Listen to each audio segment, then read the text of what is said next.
Well, good afternoon, ladies and gentlemen. Feels like the start of a school year, this.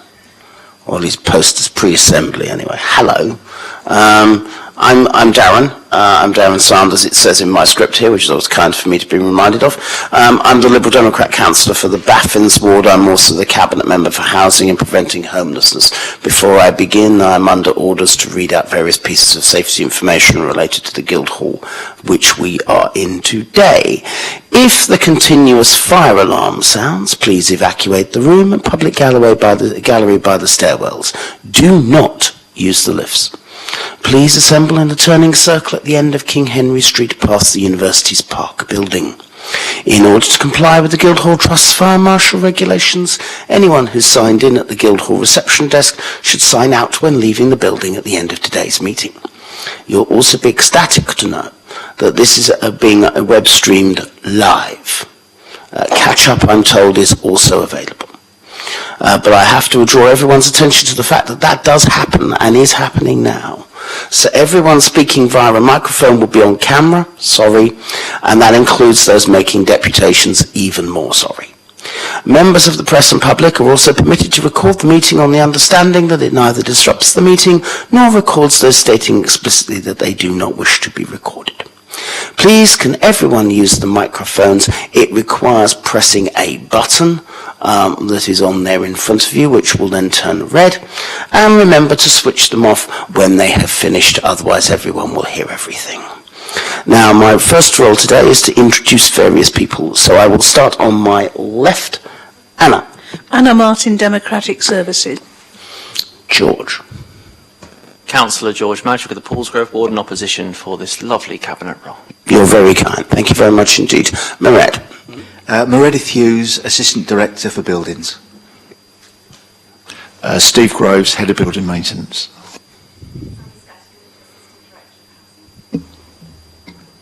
James Hill, Director of Housing, Neighbourhood and Building Services. Alan Denford, Group Accountant for Housing.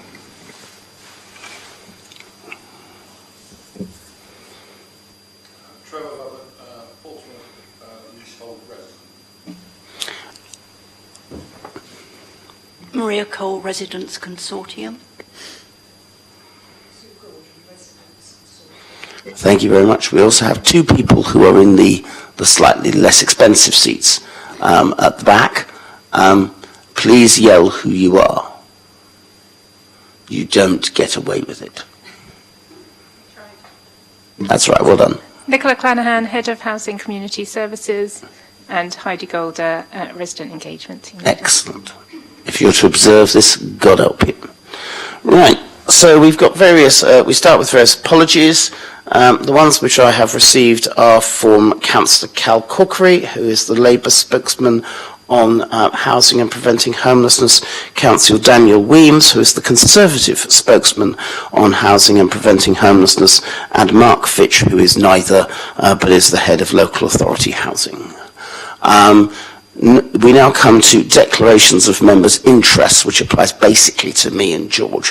I have none. George, do you have anything interesting to declare? Nothing interesting to declare. No. Good, thank you very much indeed. Right, we'll start with the what we call the update on the Safe at Home service, which is meant to be done by Claire Hardwick, who heads the private sector housing team within which the service exists, and Ellie O'Day, who is the team leader. Neither of them are here. So, you've been deputed to do this, Sally. Marvellous. Yes, I have. Thank you, Councillor. And good morning. So this report is to update councillors on the progress of work undertaken to action the agreed changes to the telecare service made by Cabinet members on the 8th of March to launch the rebranded Safe at Home service. The new brand, Safe at Home, was launched on the 24th of March. Since this time, all new customers have been able to access the new service offering.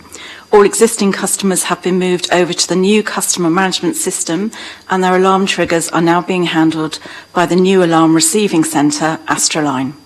The new digital equipment is being installed for new customers as they join the service, and existing customers are currently having their equipment replaced, which is anticipated to be completed by March 2023. The team have undertaken a lot of activity to promote the service to stakeholders and prospective customers as outlined in the report. The team are working closely with Hive Portsmouth's link officer to support with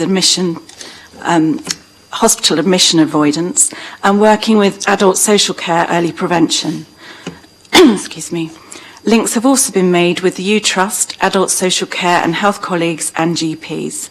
The service is working with the urgent community response team via NHS Solent to improve the responder service offered and try to alleviate pressures on ambulance services.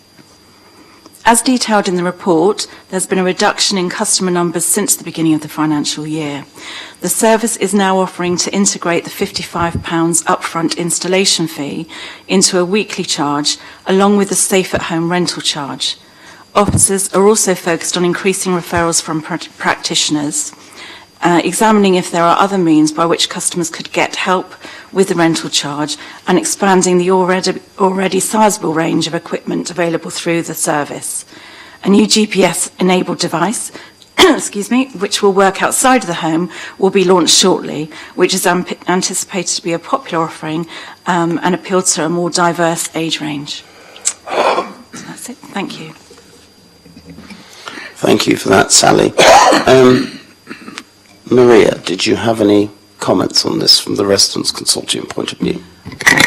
Just one actual question, Sally. Do you know the distance from the home that the GP pendant works? Unfortunately, I don't know the exact distance. I can find that out for you, but I do know that with the new system, it does have a wider parameter, so they're able to move further away from the base unit. And obviously with this new gadget that's about to be launched, the GTEC Go, that's going to mean that people can actually go out of the home and still be in signal. Okay, thank you, Maria. Sue, did you have anything at all? No questions, thank you. Okay, thank you very much. Trevor, did you have anything at all? If you don't, that's absolutely fine. No. Okay, thank you for that. George? No questions about this one, thank you, Darren. Okay, thanks for that. I've got a couple, if that's all right, Sally.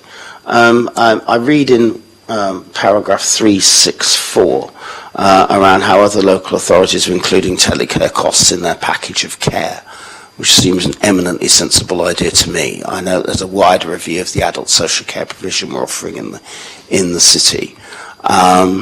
How long do you think it's going to take before we can come back with ideas and maybe progress on a similar model to other places?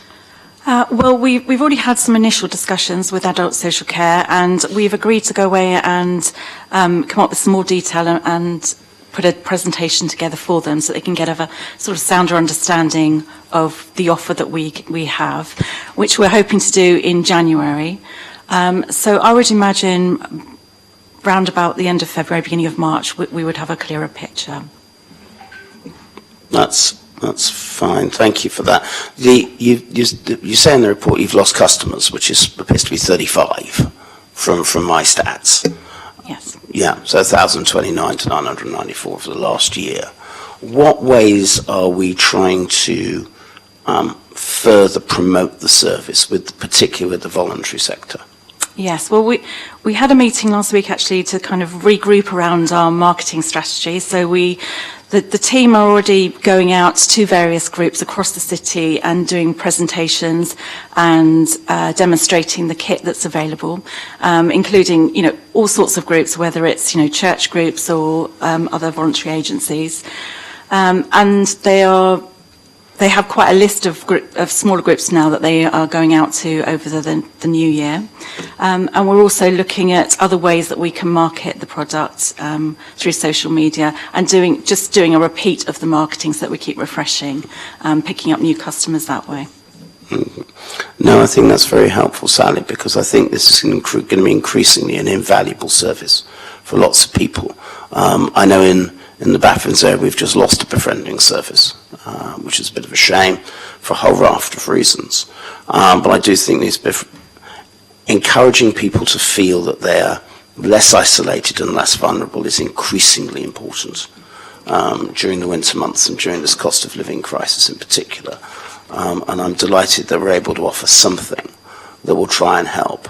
I would strongly encourage, I think that's the politest way I can describe it, greater integration with adult social care and see if we can include those care modellings, because people are, coming along saying they've got no money. To our homelessness services, they're reporting it to various social landlords. And I think also there's an opportunity to work with other social housing providers to see whether they can actually work with this system, because I think it really will benefit. That's a great thing, and I'm very grateful to you for coming back. And we'll see if we can increase it by 35 customers by this time next year. Great. Sorry, Maria, my fault. I didn't see you, my love. Right, I just suddenly thought of the question about the charges. Are they settled by, I'm getting my words muddled up here, we're not out to make a profit, are we? So is this just covering the costs? That's what I'm trying to say, like the laundry tokens. Yes, it does, yes. And the fees that people pay depend on the level of service that they want. So they want the basic package, it can start around £4.80, going up to the more sort of 24-hour response service, which goes up to around £15 per week. There's no need to apologise, Maria. It's perfectly fine. It's a very valid point, because we want to try and make sure it costs us little, because looks like an excellent service. But we are under a duty to recover all our costs, which is one of the reasons why costs have been included. So with that, and hopefully with an update at some stage in the future, Sally, thank you very much for that report. Thank you. I now move to the donations to food banks, food larders and food pantries from council-owned vacated properties. Steve. Thank you, Councillor. Excuse me. The purpose of this report, which is information only, is to report on the Council's approach to non-perishable food that is left in council-owned properties that we know as vacant properties. And the recommendation is that the Cabinet approve the plan. The background to the report is that the Council works very closely with Hive, who recently completed a survey of local food support providers. And the survey sort of highlighted really that the estimated demand for food banks has increased, but at the same point the usual suppliers of food at these food banks has reduced. So in sort of response really to that, obviously the Council is looking at opportunities to try and work with Hive in this context around how we can improve supply of food to these local food banks. So from a housing point of view, we obviously own 14,000 plus council properties, and out of those we have in the region of 850 properties that become vacant every year. So we did do a pilot to look at the off-island area, where we work quite closely with one of our service providers, ComServe, who cover that area. And the purpose of that was just to sort of see whether we can support that supply of food in those vacant properties. And what that highlighted really was that in most circumstances properties are cleared out completely in terms of our void process. That is obviously one of the objectives that we got with our void process, that the outgoing resident takes that responsibility to clear their property, because obviously that has a financial benefit for the council.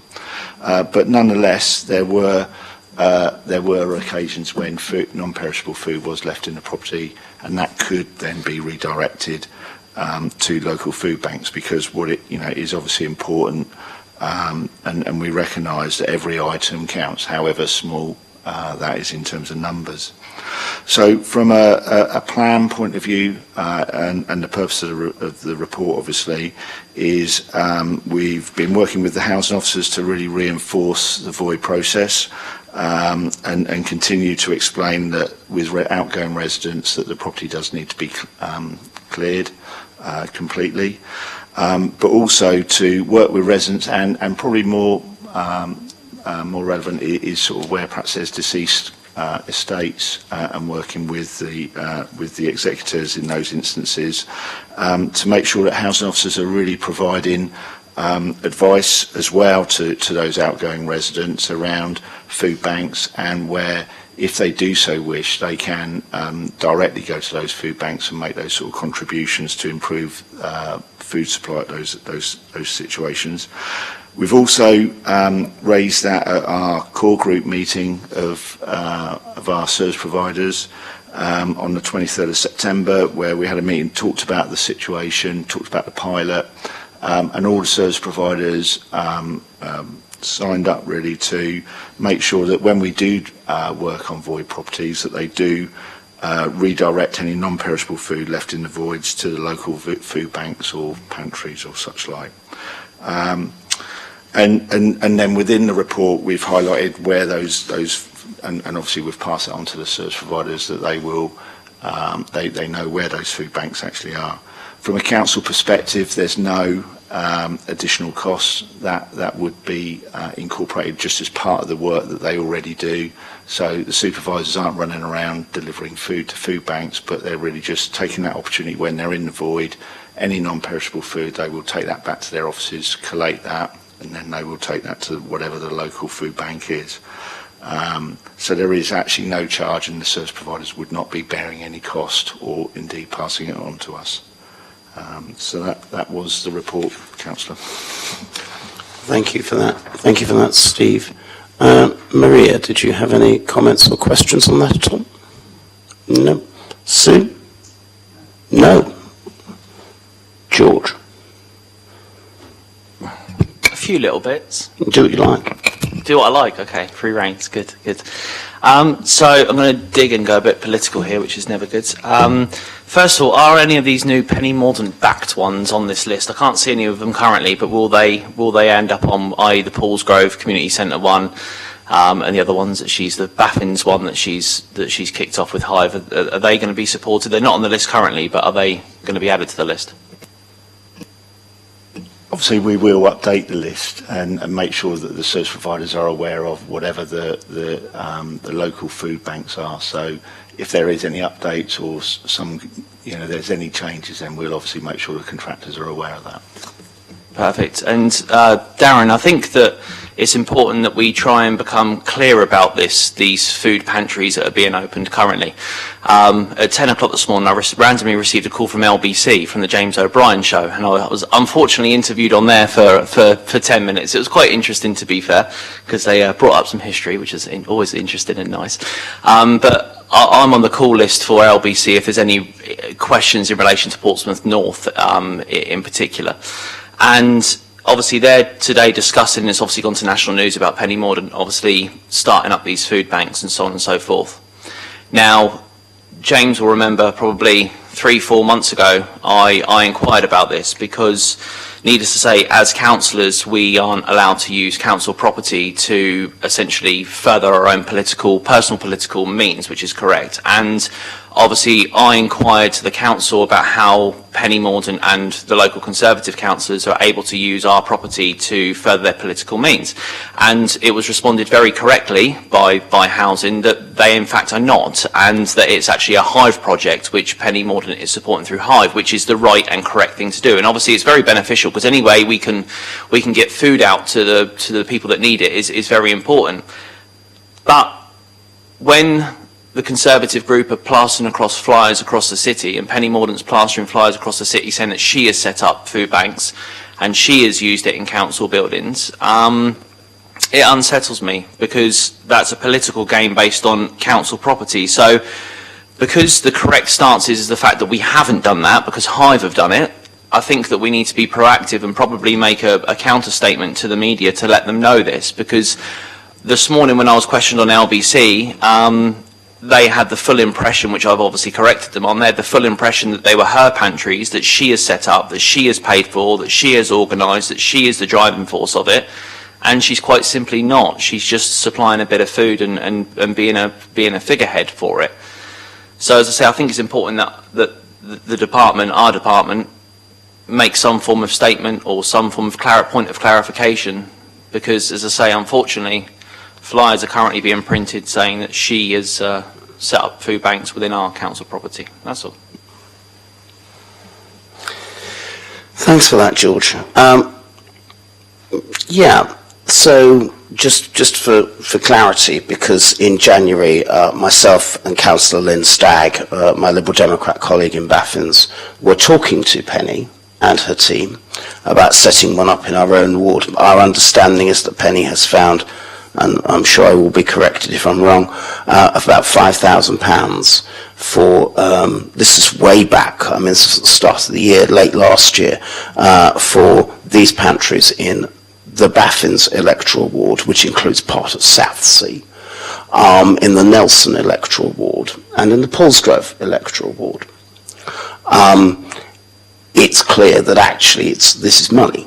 This isn't actually running it. And the rules of pantries in particular are around that local community groups are running it. So for instance, I'm not part of the Baffins Community Pantry, I understand, because they don't want to get too political either. And they're operating out of an independently owned church community centre in St Cuthbert's Church. So you will never get anything past the political material past the Advertising Standards Authority because it's not even meant to be true, which is always fun. So we can't stop politicians from doing that sort of stuff. I remember Penny actually praised me and Lynn in her leaflets in my ward in the election, which was very kind of her. So you can't stop politicians saying what they say. You could try, we've all wanted to try, but that hasn't always worked. But the truth is these are voluntary projects. There are certain rules with pantries, which includes how far away from each other they are, which has screwed about 5 attempts from Lynn and me and Baffins to try and sort this out.